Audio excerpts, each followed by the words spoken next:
ఒకసారి ఓ యువకుడు ఓ గురువు దగ్గరకు వెళ్లి, గురువుగారు, నాకు విజయం కావాలి, కాని నేను ఏ పనిలోనూ దృష్టి పెట్టలేకపోతున్నాను. దీనికి కారణమేమిటి? నేను జీవితంలో ఎలా గొప్పవాడిని కావాలి అని అడిగాడు.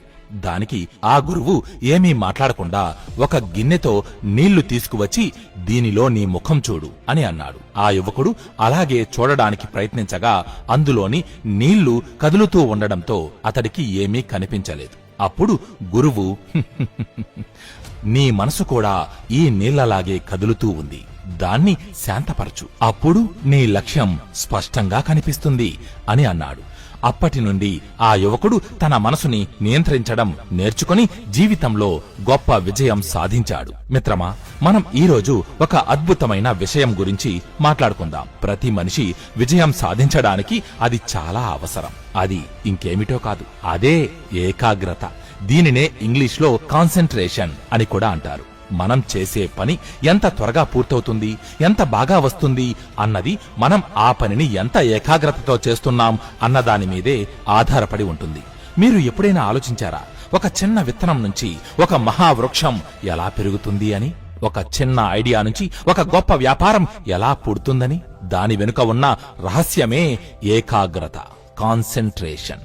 ఏకాగ్రత అంటే మన మనసును చెదరగొట్టే విషయాలన్నిటినీ పక్కనబెట్టి మన దృష్టిని ఏదైనా ఒకే లక్ష్యంపై కేంద్రీకరించడం. ఉదాహరణకి, సూర్యుడి కిరణాలు ఎంత శక్తివంతమైనప్పటికీ వాటిని ఒక మ్యాగ్నిఫైయింగ్ గ్లాస్ ద్వారా ఒకే చోట పడేలా చేస్తేనే నిప్పు రాజుకుంటుంది.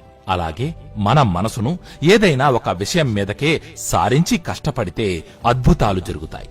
అసలు మనకు రోజువారీ జీవితంలో ఈ ఏకాగ్రత ఎందుకు అంత ముఖ్యం అంటే, మనం రోజు ఎన్నో పనులు చేస్తూ ఉంటాం. చదువుకోవడం, ఆడుకోవడం, టీవీ చూడడం, ఇటువంటి ఎన్నో ఇంకెన్నో. అయితే అన్నీ అవసరమైనవే అనుకుంటాం, కానీ వాటిలో ఉపయోగం లేని వాటిని గుర్తించి వదిలిపెట్టం. అందులోనూ ఈ రోజుల్లో మనసుని ఒక చోట నిలపడం మరీ కష్టమైపోయింది.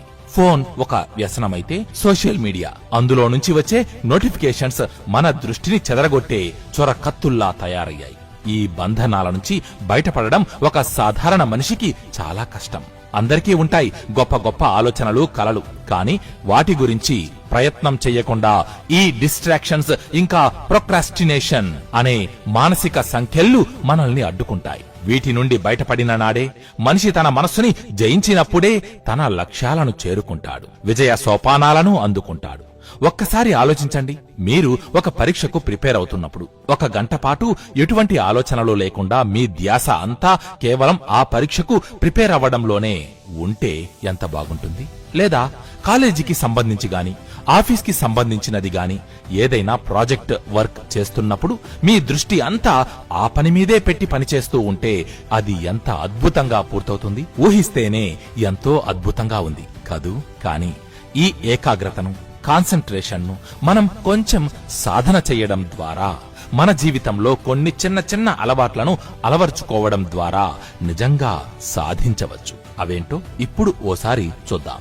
ముందుగా number 1, set a clear goal. మనం ఒక పని ఎందుకు చేస్తున్నాం అన్నది తెలియకపోతే మన మనసు అనేక ఇతర విషయాల మీదకు మరలుతూ ఉంటుంది. కాబట్టి మనకు ఏం కావాలి అన్న దాని మీద ఎటువంటి గందరగోళం లేకుండా చాలా స్పష్టంగా ఉండాలి. ఉదాహరణకు, మనం ఒక స్టూడెంట్ అయితే నేను టాప్ ర్యాంక్ తెచ్చుకోవాలి అని, ఉద్యోగస్తులైతే ప్రమోషన్ని సాధించాలి అని, వ్యాపారస్తులైతే వ్యాపారంలో గొప్పగా వృద్ధి చెందాలి అని, ఇలా మనం అనుకుంటూ ఒక స్పష్టమైన లక్ష్యాన్ని పెట్టుకోవాలి. ఈ లక్ష్యం మనకు ఒక దారి చూపిస్తుంది, అనవసరమైన ఆలోచనలు రానివ్వదు, ఎక్కుపెట్టిన బాణంలా మనం మన గమ్యం వైపు దూసుకుపోవడానికి సహాయపడుతుంది. ప్రతిరోజు ఉదయం నిద్రలేచిన వెంటనే మన లక్ష్యాన్ని ఒక కాగితంపై వ్రాసి, నేను దీన్ని సాధిస్తాను అని గట్టిగా మనతో మనం దృఢ సంకల్పంతో, దృఢ విశ్వాసంతో చెప్పుకోవాలి. ఈ ఒక్క అలవాటు మన ఏకాగ్రతను ఎన్నో రెట్లు పెంచుతుంది. Number 2, eliminate distractions. మన మనసుని డిస్ట్రాక్ట్ చేసే వాటన్నిటినీ దూరం పెట్టేయాలి అంతే. మొబైల్ నోటిఫికేషన్స్, చుట్టూ మ్రోగే గందరగోళ శబ్దాలు, ఇవన్నీ కలిసి మన కాన్సంట్రేషన్ ని ఎంతగానో దెబ్బతీస్తాయి. ఒక్కసారి ఆలోచించండి, మనం శ్రద్ధగా చదువుకుందామని పుస్తకం తీసినప్పుడు ఎదురుగా టీవీ మ్రోగుతూ ఉంటే ఇంకో పక్క నుండి ఫోన్లో మెసేజెస్, వాటికి తోడు ఇంట్లో ఎవరో ఏవేవో మాట్లాడుతూ ఉంటే అవన్నీ వింటూ వీటన్నిటి మధ్య మనం ఏకాగ్రతతో చదవగలమా? లేదు కదా. కాబట్టి మనం చదివేది లేదా పనిచేసేది కొద్ది సమయమే అయినా కూడా ఆ సమయంలో మన పక్కన ఫోన్ గానీ లేదా మరో విధమైన డిస్ట్రాక్షన్స్ లేకుండా ఒక ప్రశాంతమైన ప్రదేశంలో కూర్చుని వర్క్ చేసుకోవాలి. ఈ చిన్న మార్పు మన మనసుని ఒక శక్తివంతమైన యంత్రంలా మార్చేస్తుంది అనడంలో సందేహం లేదు. గంటల తరబడి పట్టే పనిని కూడా మన చేత చిటికెలో అలా చేయించేస్తుంది. Number 3, single tasking. మనం ఒక సమయంలో ఒక పనిని మాత్రమే చెయ్యాలి. అప్పుడే దానిని సమర్థవంతంగా పూర్తి చేయగలుగుతాం. అలా కాకుండా అనేక పనులను తల మీద వేసుకుంటే మన ప్రొడక్టివిటీ దెబ్బతిని ఏ పని సవ్యంగా జరగకుండా అవుతుంది. మన ఫోకస్ అనేది పక్షి కంటికి గురిపెట్టిన అర్జునుడిలా ఉండాలి. మన లక్ష్యం తప్ప వేరొకటి కనబడకూడదు. అప్పుడే సరిగ్గా దానిని గురిచూసి కొట్టగలం. డ్రైవింగ్ చేస్తున్నప్పుడు డ్రైవింగ్ మాత్రమే చెయ్యాలి. ఫోన్ మాట్లాడుతున్నప్పుడు ఫోన్ మాత్రమే మాట్లాడాలి. అలా కాకుండా ఒకవైపు డ్రైవింగ్ చేస్తూ మరోవైపు మాట్లాడుతూ ఫోన్లో ఉంటే ఎటూ కాకుండా యాక్సిడెంట్ అవుతుంది. అందులో అంత ప్రమాదం ఉంది. చాలా మంది మల్టీ టాస్కింగ్ అంటే 2-3 పనులను ఒకేసారి చేయడం గొప్ప అనుకుంటారు. కానీ మన మెదడు ఒకే సమయంలో ఎన్ని ఎక్కువ పనుల మీదైతే శ్రద్ధ పెడుతుందో మనం ఆ పనులలో అన్ని తప్పులు చేసే అవకాశాలు ఎక్కువ.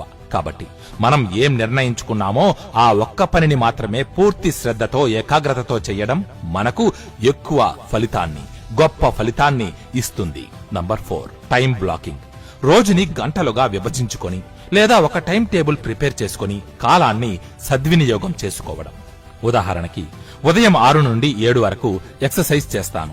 7 నుండి 8 వరకు చదువుకుంటాను. 8 నుండి 9 మధ్యలో బ్రేక్ఫాస్ట్ మొదలైన పనులు చేస్తాను. ఇలా ఒక ప్లాన్ ఏర్పాటు చేసుకుని దాని ప్రకారం నడుచుకోవడం.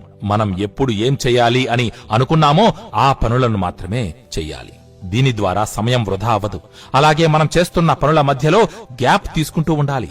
అది మన మైండ్ రిఫ్రెష్ అవ్వడానికి, మరింత శక్తివంతంగా పనిచేయడానికి సహాయపడుతుంది. అంటే 1 గంట సేపు చదువుకున్నాము అంటే మధ్యలో ఒక 5-10 నిమిషాలు చిన్న బ్రేక్ తీసుకొని మళ్లీ మన పనిని మనం ప్రారంభించాలి. మనం చేసే పనిలో క్వాంటిటీ కన్నా క్వాలిటీ ముఖ్యం.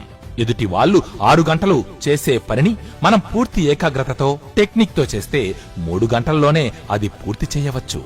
Number 5, mindfulness and relaxation.